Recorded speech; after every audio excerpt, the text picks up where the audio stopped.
Jangan ngomong dulu kalau ini human to human. Saya akan buktikan. Dan saya membuktikan virus saya tidak menular. Hasilnya menang kita. Ya. Tapi ibunya di penjara. Belakangan, nama Siti Fadila Supari kembali menjadi perbincangan berbagai media. Hal ini dikarenakan videonya bersama Deddy Corbuzier yang diupload di channel YouTube Deddy Corbuzier berisi klaim kontroversi. Di dalam video tersebut berisi wawancara Deddy Corbuzier dengan Siti Fadila yang mencakup beragam isu. Di antaranya, keberhasilan penanganan virus flu burung di masa Fadila menjabat sebagai Menteri Kesehatan Kabinet Indonesia Bersatu pada masa kepemimpinan Presiden Susilo Bambang Yudhoyono. Kemudian, komersialisasi vaksin oleh Bill Gates, lalu pandangan Fadila tentang COVID-19 dan penanganannya, serta kondisi kesehatan Fadila hingga penegakan hukum yang dijalankan oleh penegak hukum di Indonesia. Dan juga perkara korupsi yang membawa Fadila menjadi narapidana. Di tahun 2006, pada saat Siti Fadila menjabat sebagai Menteri Kesehatan, dia dianggap sebagai seorang pahlawan yang berhasil menghilangkan flu burung di Indonesia dan di dunia. Hal ini karena dia membatalkan penetapan pandemi flu burung oleh WHO. Menurut Siti Fadila, ia berhasil membuktikan penanganan virus flu burung tidak perlu vaksin atas penolakannya terhadap vaksin virus flu burung yang dibesar-besarkan oleh WHO. Dan juga, virus flu burung dengan sampel dari Indonesia tidak menular dari manusia ke manusia. Fadila juga menyampaikan protes itu ke PBB. Setelah itu, pandemi virus flu burung tidak terjadi. Karenanya, Fadila menyebutkan keberhasilannya menghentikan virus flu burung bukan dengan vaksin, tetapi dengan langkah atau kebijakan dan keputusan politik. Selanjutnya, Siti Fadila menyampaikan masa pidananya akan selesai pada Oktober 2020. Kemudian di Lapas Pondok Bambu tempatnya terdapat narapidana yang positif COVID-19.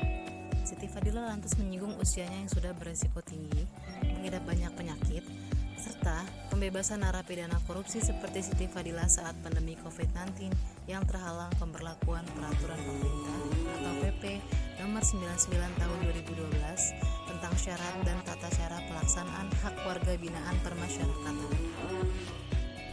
Saya ini beresiko tinggi, umur sudah 70 tahun, mau 71. Saya punya penyakit yang bermacam-macam.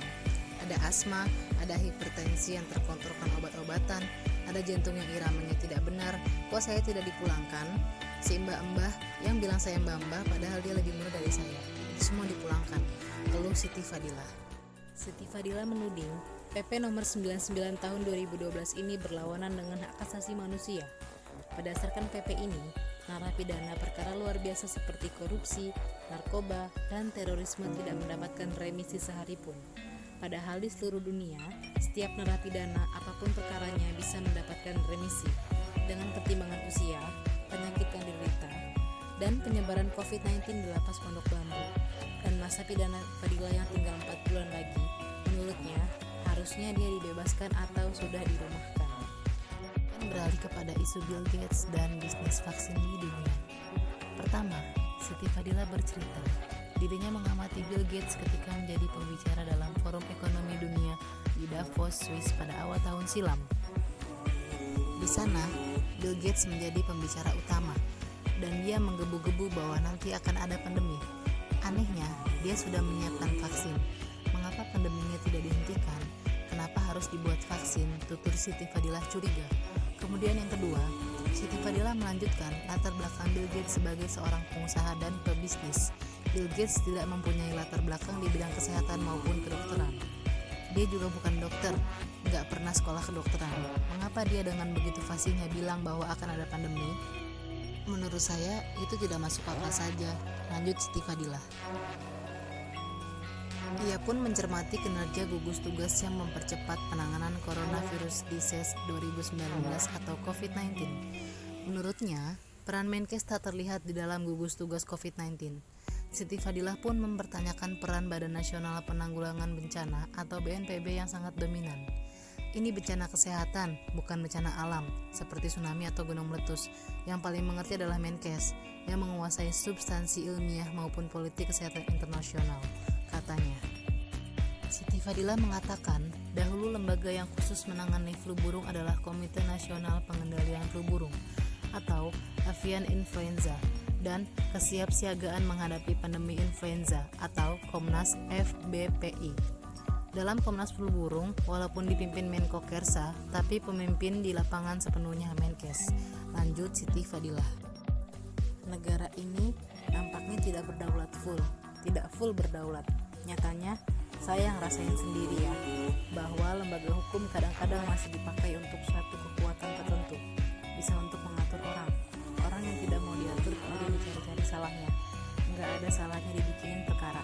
Kemudian, karena saya dikatakan tidak bisa diatur. Mungkin oleh siapa saya nggak tahu, tuding Siti Fadilah.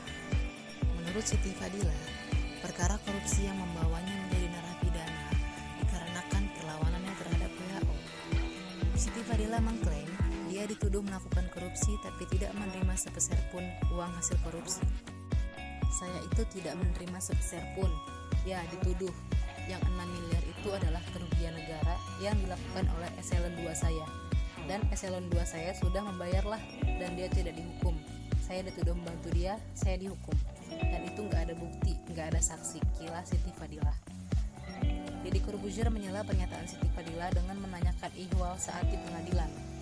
Siti Fadilah mengklaim saat perkara bergulir di pengadilan, ternyata jaksa penuntut umum yang menangani perkaranya menyatakan mengabaikan fakta persidangan. Hakim pun, menurut Siti Fadilah, menyebutkan bahwa hakim memutuskan perkara Fadilah tanpa bukti dan hakim tidak perlu ditolak.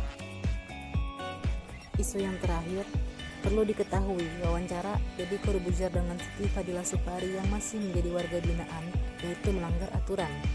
Kepala Bagian Humas dan Protokol Ditjenpas, Rika Aprianti, menyatakan bahwa kegiatan liputan dan wawancara tersebut tidak memenuhi persyaratan yang tercantum dalam Peraturan Menteri Hukum dan HAM atau Permenkumham.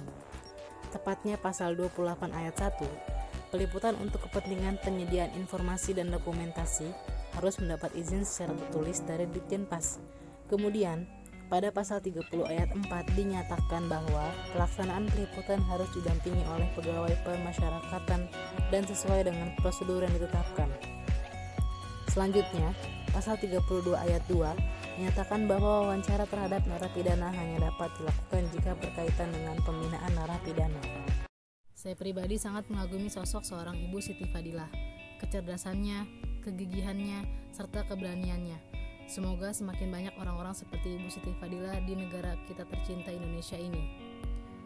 Meskipun kebenaran dari kasus Ibu Siti Fadilah ini belum sepenuhnya terungkap, dan belum diketahui sepenuhnya apakah statement dari Ibu Siti Fadilah ini adalah fakta atau hanya spekulasi belaka.